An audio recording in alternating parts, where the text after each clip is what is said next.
नमस्कार दोस्तों, आप देख रहे हैं सरकारी जॉब भर्ती और मैं हूं हेमेंद्र साहू। दोस्तों, आज का जो टॉपिक देखने वाले हैं महिला पर्यवेक्षक का भर्ती। इसमें जो कंटिन्यू सीरीज चल रहा है इसका 8वां वीडियो है। और याद रखना, मैं आप लोगों को जो सिलेबस है उसी आधार पे बता रहा हूँ। इस बार का जो सिलेबस है कुछ चेंजेस हुआ है, बस थोड़ा सा चेंज हुआ है, ज़्यादा कुछ नहीं। बाकी जो 2021 का था वही सिलेबस के अंतर्गत है। तो हम लोग क्या देख रहे हैं, जो बाल विकास के अंतर्गत जो विभाग के अंतर्गत जो पाठ्यक्रम जो जारी किया गया है उसमें एक पॉइंट है, आप देखना, सक्षम आंगनबाड़ी एवं पोषण 2.0 है। ठीक है, 2.0 है, या फिर ऐसे भी कह सकते हैं, इसे पोषण अभियान कह सकते हैं। अब ये दोनों नाम कैसे हैं उस सबके बारे में मैं इस वीडियो में बताने वाला हूं। तो फिर अगर आप चैनल पर नए हो तो चैनल को सब्सक्राइब कर लेना, बेल आइकन को जरूर दबा देना।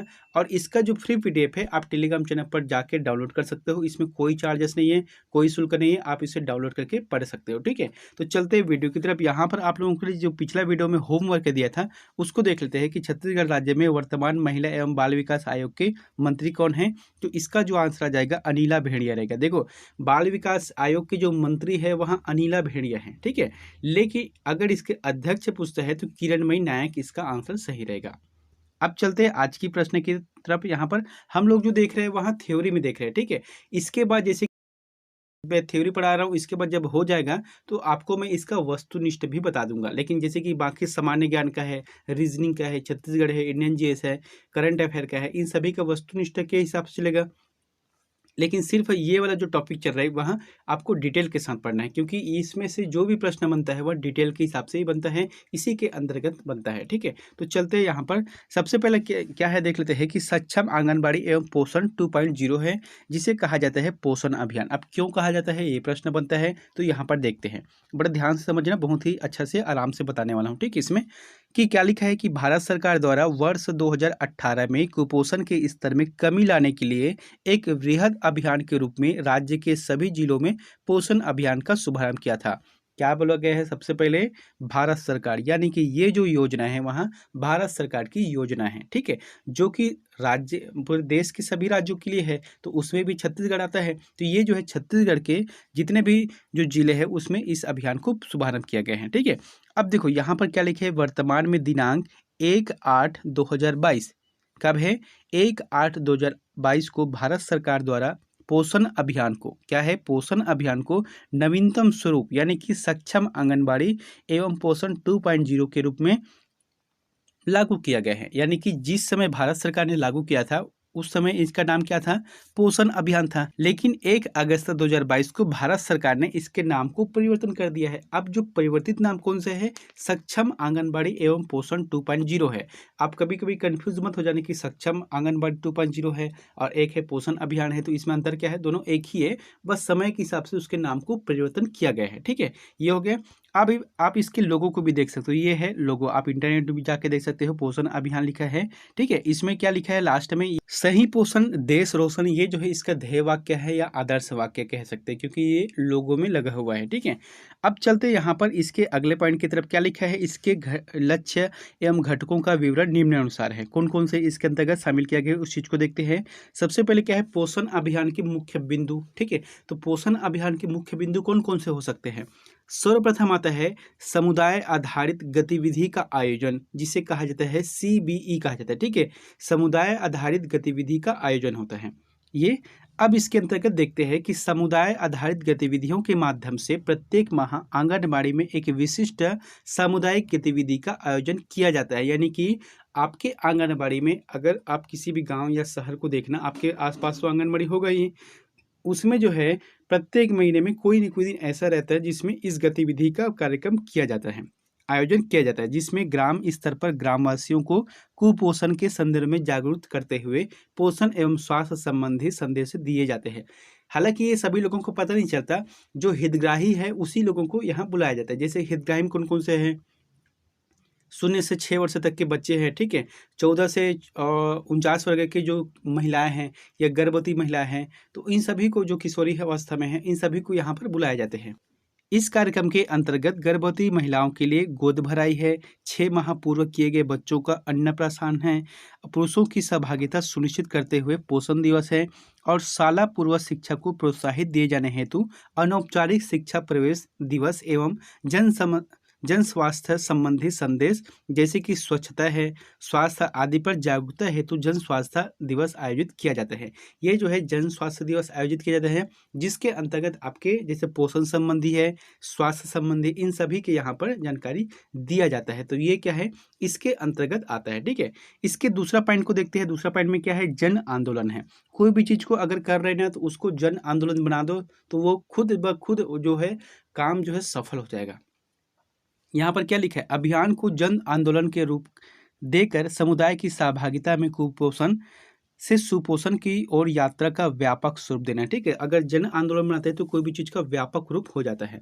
जन आंदोलन के अंतर्गत आयोजित की जाने वाली गतिविधियों का बिंदुवार विवरण निम्नानुसार है। तो इसके अंतर्गत कौन कौन से बिंदु है, इस चीज को हम समझते हैं।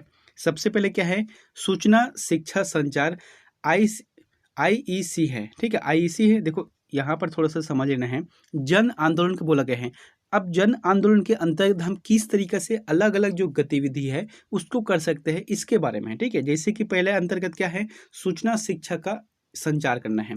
तो क्या लिखा है कि इस गतिविधि अंतर्गत प्रिंट मीडिया है, टेलीविजन है, रेडियो है, सोशल मीडिया है आदि के माध्यम से बच्चों, किशोरी बालिकाओं एवं महिला में कुपोषण और एनीमिया कमी लाने हेतु व्यवहार परिवर्तन सामुदायिक भागीदारी को बढ़ावा देने के लिए आईईसी गतिविधियों का आयोजन किया जा रहा है। आप देखना, जैसे कि टीवी हम चालू करते हैं तो कभी कभी सुपोषण अभियान के तहत कुछ न कुछ ब्रेक आता है, या यूट्यूब देख रहे हैं तो उसमें जो ब्रेक आता है तभी जाके हम उसको स्किप कर देते हैं। ठीक है, तो ये क्या है, या व्हाट्सएप के जरिए है, या कुछ भी ऐसे सोशल मीडिया है जिसके माध्यम से सूचना शिक्षा संचार के माध्यम से इस जो गतिविधि है सुपोषण अभियान का जो है, और जो कुपोषण से मुक्ति अभियान का है, इन सभी के बारे में इसमें पता चलता है। ठीक है, एक हो गया। इसके बाद दूसरा क्या है, पोषण माह एवं पोषण पखवाड़ा है। दोस्तों मैं आप लोगों से शुरू से कह रहा हूँ कि अगर आप लोग ईमानदारी के साथ पढ़ते हो ना, तो ये जो है महिला पर्यवेक्षक आपको आसानी से निकल जाएगा। बस इसमें थोड़ा सा ध्यान देना है, क्योंकि पिछले बार 2021 का हुआ था। हालांकि मैं उसका जो है जो 21 में हुआ था एग्जाम, उसका आपको प्रश्न आंसर जरूर बता दूंगा समय के हिसाब से। लेकिन अभी से कह रहा हूँ कि आप लोग, हालांकि इसका एग्जाम डेट फिक्स नहीं हुआ है, आप अगर ईमानदारी के साथ पढ़ते हो कुछ महीने बस, तो फिर आपका सक्सेस है, आपका हाथ मतलब आपका लगना तय है। ठीक है, इसलिए आप जो है अच्छे से मेहनत करना। यहाँ पर लिखा है कि पोषण माह एवं पोषण पखवाड़ा, तो फिर इसको देखना, पोषण माह मतलब 1 महीने का माह हो गया, या पखवाड़ा मतलब क्या होता है कि जो भी गतिविधि है उसका एक लगाते हैं, कैंप लगाते हैं, उसी को कहा जाता है। ठीक है, तो पोषण माह एवं पोषण पखवाड़ा गतिविधि अंतर्गत विभिन्न गतिविधियां, जैसे कि क्या होता है, एनीमिया कैंप लगाना है, सुपोषण रथ के माध्यम से प्रचार प्रसार करना है, ग्राम पंचायत स्तर पर है, या नगरीय निकायों की बैठक है, पोषण मेला है, आयुष विभाग के साथ साथ ऑनलाइन प्रशिक्षण है, साइकिल रैली है, वृक्षारोपण है, स्वास्थ्य सहायता समूह की बैठक है, पौष्टिक व्यंजन प्रतियोगिता है, गृह भेंट परामर्श है, स्कूली बच्चों की प्रतियोगिता के माध्यम से जागरूकता, कुपोषण, गंभीर कुपोषण बच्चों का प्रबंधन, कृषक समूह की बैठक है, नारे लेखन है, योग गतिविधियाँ, युवक समूह बैठक है, पोषण रैली है, स्थानीय त्योहार को जोड़ते हुए गतिविधियां आदि का आयोजन किया जाता है। राज्य में 1 से 30 सितंबर 2022 पोषण माह 2022 का आयोजन किया गया था। देखो यहाँ पर क्या है, सबसे पहले इस चीज को समझते हैं। देखो क्या लिखा है, पोषण माह एवं पखवाड़ा। मैंने पहले बताया था, कोई भी माह में एक पखवाड़ा मतलब कैंप लगाना है। आप उस कैंप के माध्यम, जैसे कि एक एक गांव एरिया है, ठीक है, एक छोटे छोटा अगर हिसाब लगाते हैं तो गांव एरिया है। अब गांव में हमको कौन कौन से कैंप लगा सकते हैं, तो किस किस के माध्यम से लगा सकते हैं, आप देखो आंगनबाड़ी के माध्यम से भी लगा सकते हैं, हम स्कूल के माध्यम से लगा सकते हैं, ग्राम विकास समिति या ग्राम पंचायत के माध्यम से लगा सकते हैं। तो ये जो है आपको कैंप लगाने के लिए जगह मिलता है। अब इसके अंतर्गत जैसे कि एनीमिया रोग से ग्रसित है, उसके बारे में हम कुछ बताएं कि ऐसा ऐसा करना चाहिए, तब नहीं होता, ये इससे जो है आयरन या फोलिक एसिड मिलता है। ठीक है, सुपोषण रथ के माध्यम से हम इस चीज का प्रचार कर सकते हैं। साइकिल से क्या होता है, एक तो शरीर फिट भी रहता है और प्राकृतिक के अंतर्गत भी आ जाता है। तो ये क्या है, सभी जैसे कि वृक्षारोपण है, स्व सहायता समूह को जोड़ना है कि समूह में कैसे काम करना चाहिए, या कभी कभी आजकल आंगनबाड़ी में भी देखना कि आंगनबाड़ी में जो पौष्टिक पदार्थ आते हैं वो जो स्व सहायता समूह के अंतर्गत जो महिलाएं काम करते हैं वो उसी से जाती है। ठीक है, तो इस तरीके से जितने भी गतिविधियां है यहाँ पोषण माह एवं पोषण जो पखवाड़ा के अंतर्गत दिया जाता है। और देखो इस राज्य में जैसे कि छत्तीसगढ़ में क्या है, 1 तारीख से 30 सितंबर यानी कि पूरे 1 माह तक चला है। 1 से 30 सितंबर 2022 तक जो आयोजन किया गया है उसे पोषण माह 2022 के नाम से जाना जाता है। तो अभी जो है छत्तीसगढ़ में 2023 का नहीं हुआ है, क्योंकि ये सितंबर में होना है, तो अभी इसका टाइम है, ठीक है। तो ये जरूर हो जाएगा, तो फिर उसको हम अपडेट करा देंगे। इसके बाद है प्रोत्साहन राशि का प्रावधान। तो प्रोत्साहन राशि का प्रावधान क्या रहता है, जैसे कि पोषण अभियान के अंतर्गत कोई निर्धारित करता है, जैसे कि सरकार है, सरकार के बाद कौन आता है, उसके कर्मचारी है, अधिकारी लेवल पे आते हैं। तो ये क्या है, जब आंगनबाड़ी क्या है, ग्राम स्तर पर सबसे छोटा लेवल है, और हालांकि यही आंगनबाड़ी कार्यकर्ता है, सहायिका है, यही जो बच्चों से या गर्भवती माताओं से डायरेक्ट रूप से कनेक्ट रहते हैं। तो इनका मतलब क्या है कि हम अगर इन लोगों को, यानी कि कार्यकर्ता और सहायिकाओं को अगर लक्ष्य देते हैं, लक्ष्य देने के बाद अगर उस टारगेट को पूरा कर लेते हैं, तो हम इसको प्रोत्साहन राशि देंगे। कितना है, कार्यकर्ताओं को 500 रुपये है और सहायिकाओं को 250 रुपये है। अगर हम इस तरीके से काम करते हैं ना, तो कोई भी काम जो है उत्साहपूर्वक होता है। एक हो गया। उसके बाद आता है यहाँ पर पोषण ट्रैकर ऐप के माध्यम से डाटा का संप्रेषण करना। अब जैसे कि हम डाटा तैयार कर दिए, पहले क्या होता था, मैनुअल होता था, जैसे कि रजिस्टर में लिखे तो फिर कहाँ जमा करना है, उसके तहसील में जाकर जमा करना है, फिर तहसील का जिला स्तर पे, जिला स्तर के राज्य स्तर पे। अब जो है सभी के पास ऑनलाइन माध्यम हो गया है। तो फिर आपके पास किस तरीके से ट्रैकर के माध्यम से ऐप है, जिसके माध्यम से हम उसके घर में जाकर जो भी जानकारी हो सभी चीज़ भर सकते हैं। जैसे कि एक घटक के तहत आंगनबाड़ी कार्यकर्ताओं पर्यवेक्षकों को मोबाइल के माध्यम से आंगनबाड़ी के समस्त सूचनाओं का प्रेषण व अनुश्रवण की व्यवस्था है। भारत सरकार द्वारा पोषण ट्रैकर ऐप मोबाइल फोन आधारित एप्लीकेशन तैयार किया गया है, जो कि आंगनबाड़ी केंद्र की रिपोर्टिंग की डिजिटल प्लेटफॉर्म प्रदान करता है। इस तरीके से जैसे कि हम ऑनलाइन उसके सर्वे कर सकते हैं, इसमें कोई ज़्यादा तकलीफ नहीं है। फिर आता है विभिन्न विभागों के माध्यम अभिसार। ठीक है, तो जैसे कि अंतर विभागीय अभिसार का उद्देश्य विभागों के माध्यम से बच्चों, किशोरी बालिकाओं, गर्भवती व धात्री महिलाओं के व्याप्त कुपोषण एवं एनीमिया से कमी लाने के हेतु अभिसार गतिविधि आयोजित करते हुए इस अभियान के माध्यम से कुपोषण एवं एनीमिया दूर करने का लक्ष्य रखा गया है। कोई भी चीज़ अगर कर रहे, पखवाड़ा लगा रहे, कैंप लगा रहे, उसमें एक लक्ष्य बनाकर चलना है कि हमको इतना काम करना है। और जैसे कि एनीमिया है, तो एनीमिया के अंतर्गत हम लक्ष्य तो दे रहे हैं, लेकिन उसके बीच बीच में जांच भी करना है, उस चीज़ का अनुसरण भी करना है कि कितना ठीक हो रहा है, कितना ठीक नहीं हो रहा है, तो इस चीज़ का भी देखना है। ठीक है, अभी हाल ही में एक करंट अफेयर बता रहा हूँ आप लोगों को। हालांकि ये चीज़ केंद्र सरकार का है, केंद्र सरकार की तरफ से एक एनीमिया के तहत कुछ अभियान चलाया जा रहा है। ठीक है, हालांकि हाल ही में अभी चालू किए गए हैं।